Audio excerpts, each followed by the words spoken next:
Imagine a goddess so powerful that even the bravest warriors trembled at her feet, not from fear, but from desire. A divine force who commanded beauty, love, war, and death all at once. Her name, Freyja. And her story isn't just one of myth and legend. It's a journey through passion, heartbreak, mystery, and a relentless quest for something that not even the gods can fully grasp. True, eternal love. What makes her unforgettable isn't just her magic or beauty. It's the ache behind her golden tears and the power in the choices she made. This is not just a story about a goddess. It's a story about us. Curious about mythology? The gods have spoken. You must follow Elysium mythology to uncover its mysteries. Don't miss a single episode.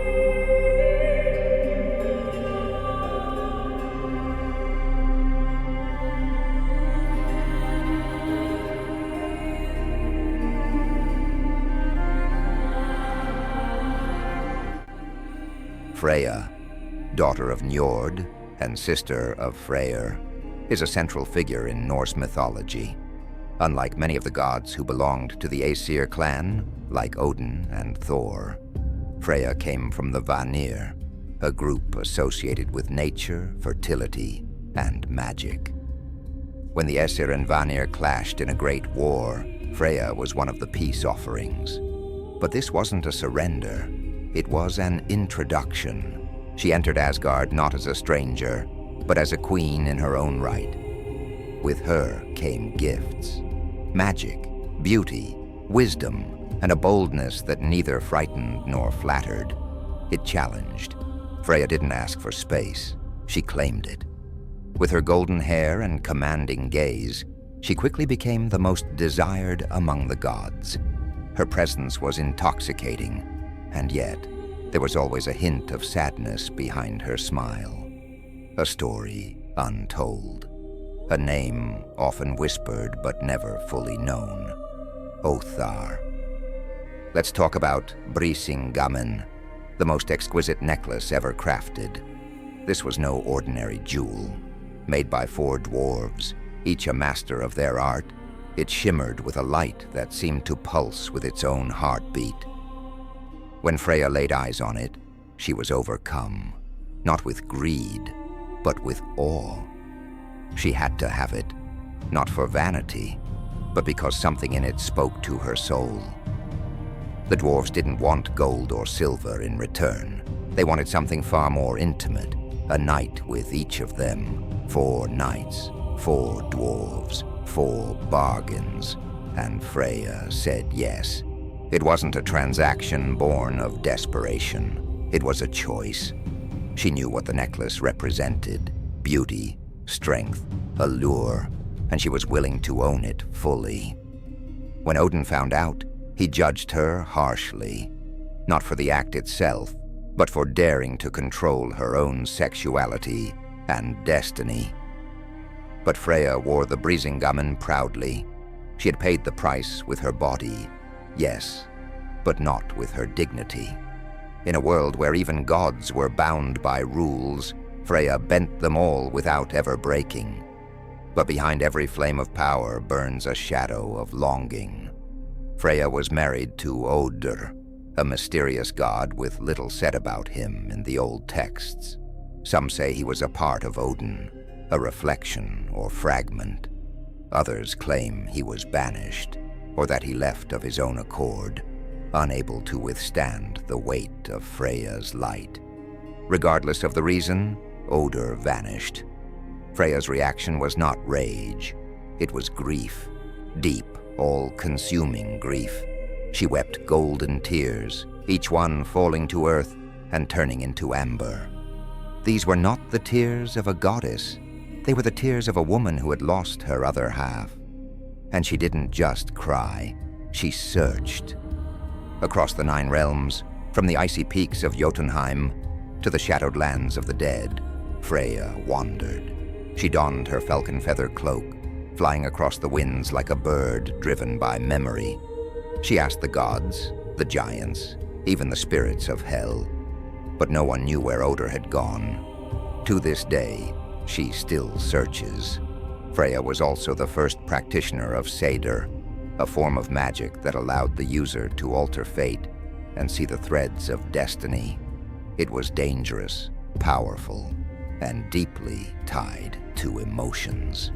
She taught this magic to Odin, and it is said that he only mastered it because of her guidance. Seiðr was not just about knowing the future. It was about shaping it. But it came with a cost. Using seiðr made even the strongest vulnerable, because it required opening the heart and soul to the unseen. Freyja didn't fear this. She embraced it. Some say she used seiðr to try and locate Odr. Others believe she used it to protect herself from being consumed by her own sorrow. Either way, she never let the magic define her. She wielded it as she did everything with fierce grace. Here's something most people forget. Freyja was not just the goddess of love and beauty. She was also a war deity. In battle, it was believed that half of the warriors who died did not go to Odin's Valhalla, but to Freyja's realm, Folkvangr. She chose the souls who fought with not just bravery, but heart. This made her deeply connected to the battlefield, not just as a symbol, but as a presence. She walked among the dying, gathered their spirits, and offered them peace. Some say she fell in love with certain warriors, brief explosive loves that ended in death, but not in regret. Freyja didn't shy away from death. She understood that love and war are two sides of the same coin. Both require vulnerability, both demand sacrifice, and both leave scars. Despite her power, Freyja was not always treated with respect. In the poem Lokasenna, Loki accuses her of being promiscuous, saying she has lain with all the gods, even her own brother. He mocks her in front of the Aesir, trying to shame her. Freyja doesn't deny it. She doesn't defend herself, because to her, there's no shame in love freely given, no guilt in desire embraced. She refuses to bow to the double standards of a patriarchal pantheon. This defiance is one of the reasons Freyja resonates so deeply today.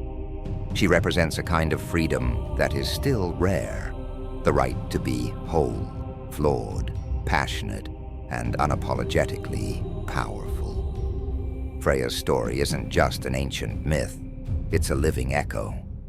Her journey through love, loss, magic, and war speaks to something eternal in all of us. She's for the lovers who wait, the warriors who feel too much, the ones who have been judged for caring deeply or wanting something they can't quite name. She is a reminder that strength isn't the absence of vulnerability. It's the ability to walk through fire with your heart still open. So now you know the truth about Freyja. She wasn't just beautiful. She wasn't just powerful. She was human in the most divine way.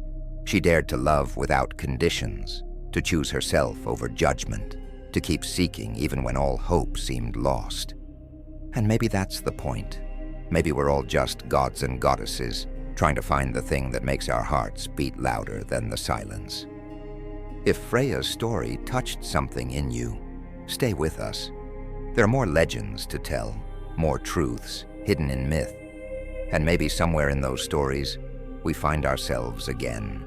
Like, comment and share. Until next time, love boldly, grieve honestly, and never stop searching. Among Freyja's most prized possessions is her falcon feather cloak. With it, she could transform into a bird and fly across the skies and between realms. But this wasn't just a magical tool. It was an expression of her spirit, free, unbound, and wild.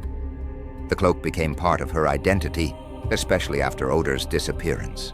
In many tales, she dons it to search the skies, flying over mountains, oceans, and battlefields. Her silhouette, half woman, half falcon, became a symbol of eternal searching, of the divine longing for reunion. Sometimes, in dreams, warriors claimed to see her above them before death, not as a threat, but as a promise, a guide to the afterlife, winged and golden-eyed, whispering that love never truly dies.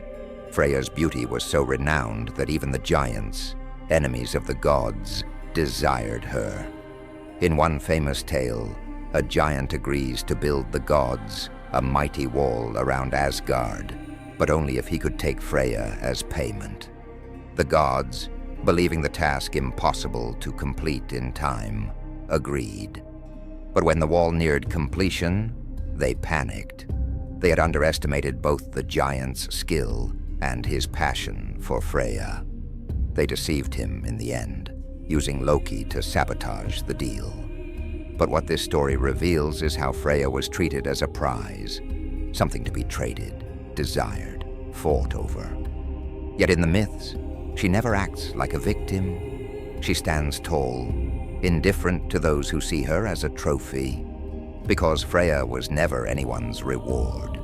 She was the fire behind the desire, not the object of it. Not all goddesses ride white horses.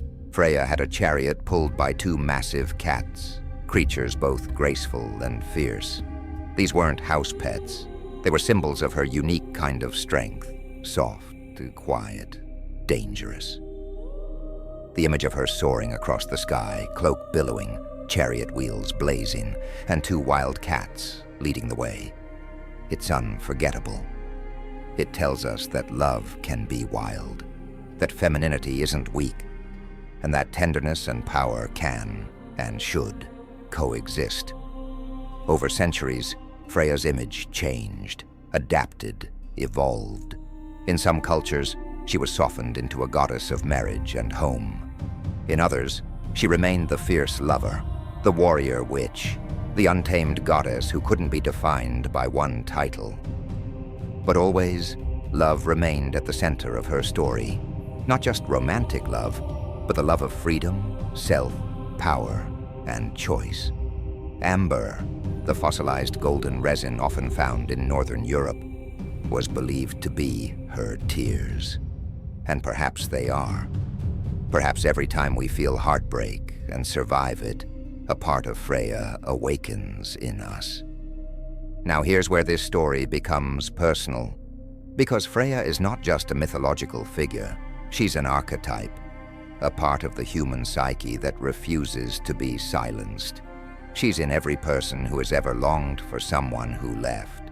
She's in every soul who's ever chosen themselves over expectation. She's in the magic we tap into when we dream, when we create, when we fall in love. The myths survive because they're not just about gods, they're about us. So if you've ever wept and kept going, if you've ever chosen desire over fear, if you've ever looked at the stars and whispered someone's name, Freyja walks with you. Thanks for watching until the end. If you enjoyed it, don't forget to leave a like, share with fellow mythology fans, and follow Elysium Mythology for more epic stories.